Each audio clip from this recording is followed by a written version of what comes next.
Hello and welcome to Wife's Gaming List. Today I am going to share with you things that I realized a little bit too late in the game Fantasy Life I, the girl who steals time. Number one is skill allocation. You can do it in a way where you can learn all the prerequisite skills. It took me a little while to know this. My wife, she kind of knew it early on, but when I told her, when I was kind of complaining, I'm like, oh, this takes forever. Just doing one skill at a time when you have to reset your skills for some reason. And I guess I didn't realize it. I didn't look down to read it, but when you press the right trigger button on the Xbox controller or even on the Steam Deck, you're able to just allocate a whole bunch of skills all at the same time, depending where you're at on the tree and depending if you can even get that skill.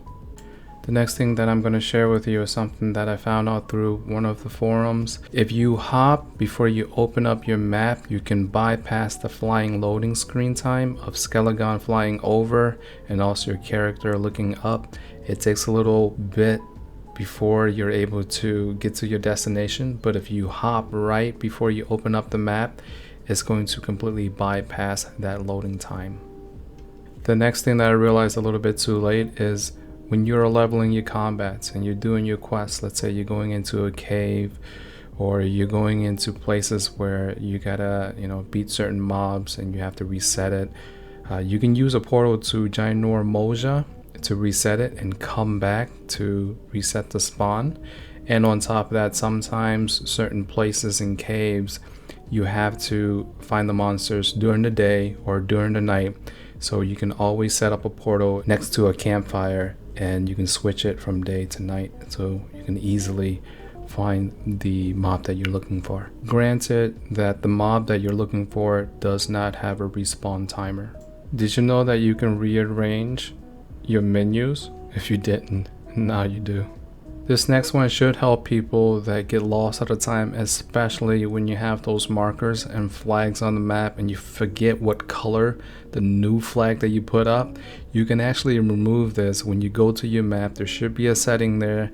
You go into the settings and you should be able to remove all the flags that are unneeded, unnecessary, to reflag where you want to go.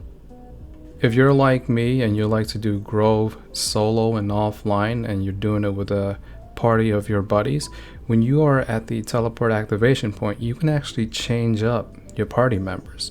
So let's say if you're doing a stage and it's all about wood chopping and you need a whole bunch of wood cutters, you can change out your parties to the ones that you want that will help the most for that certain stage. This next thing that a lot of people realize a little bit too late in the game is when you're in a cave and you're trying to leave the cave at the end of it, a lot of people manually walk out. You can actually just open up your map and press right on your D-pad and that will open up the map so you can teleport to wherever you want to go.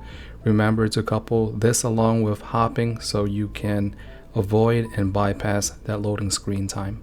This is something that I'm a little embarrassed to admit, but in the game, when I was finishing off a whole bunch of my quests for a certain life, I would manually fly to the town where my Master Life trainer is, and I would manually walk to them. You can actually just teleport to them if you just go into your life screen. This next one was something that my wife brought up to me, which is really nice when you're playing with another person.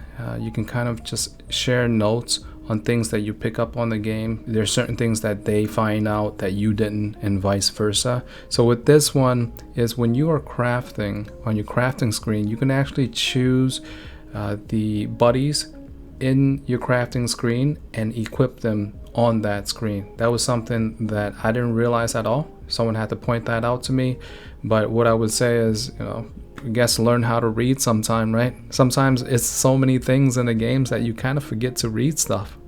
This next and final, I guess, thing that I realized a little bit too late in the game, and this is kind of like a bonus tip, and this is more so for in-game. If you're trying to upgrade your weapon of time or anything of time to its true version and you can't seem to upgrade it, it's either 1, because it's equipped it, 2, because one of your buddies equipped it, or 3, is part of an outfit. But also number 4, something that I didn't know, is you wouldn't be able to upgrade it if it's currently in a set loadout.